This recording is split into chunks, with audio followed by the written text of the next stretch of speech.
Hi, this is Scott Stein, Senior Associate Editor at CNET.com, and this is the Lenovo IdeaPad S10 3T. Now, we've seen Lenovo netbooks before and we really enjoy their keyboards. What's interesting about this model is that it's actually a convertible tablet as well. The screen swivels 180 degrees around and suddenly becomes a 10.1-inch tablet device with a capacitive touchscreen. Now, it's interesting timing because with a price range from $549 to $649, it's priced very similarly to an iPad.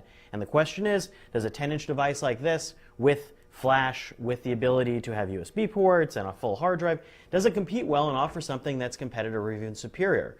Well, we'd love to say yes, but there are some drawbacks. While this device does have better than netbook specs, it includes a 250 gig hard drive, 2 gigs of RAM in the $650 configuration, and a faster Atom N470 processor. Still, for $550 to $650, that's a lot of money for a netbook. You can get ones at $299 that offer very similar functionality, maybe slightly less hard drive space or a gig fewer RAM, but that's really hard to justify all that extra money for the touchscreen.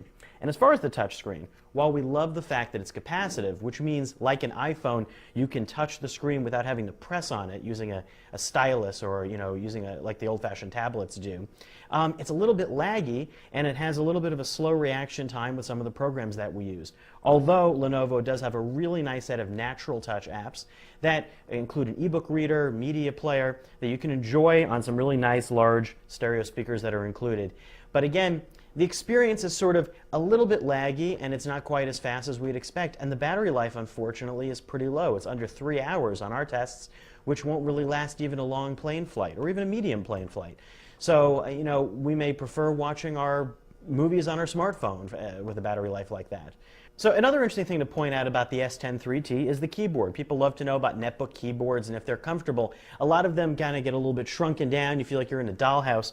This one is great. We always love Lenovo netbook keyboards. This one is a little bit shallow compared to others, but it's a old-fashioned style tapered keyboard design. The keys are nice and large. It's very easy to type on. On the other hand, you can see to shave down on the space and the width, the palm rest area is pretty small. So you're going to have to angle your hands a little bit, and it can get a little awkward at times. And the touchpad is very tiny. Now, while it has a great tactile surface that makes, gives you great friction and allows you to navigate the screen well for its size, it also doesn't have any buttons. It uses a click pad, much like the MacBook does, and a lot of other notebooks are doing now. So you actually click on the corners of the screen for the buttons. We love that idea, but on a trackpad that's this small, it makes navigating that just even more difficult. Overall, it's a great concept, but we feel like we'd love to see the next iteration of it. This is the Lenovo IdeaPad S10 3T. I'm Scott Stein with CNET.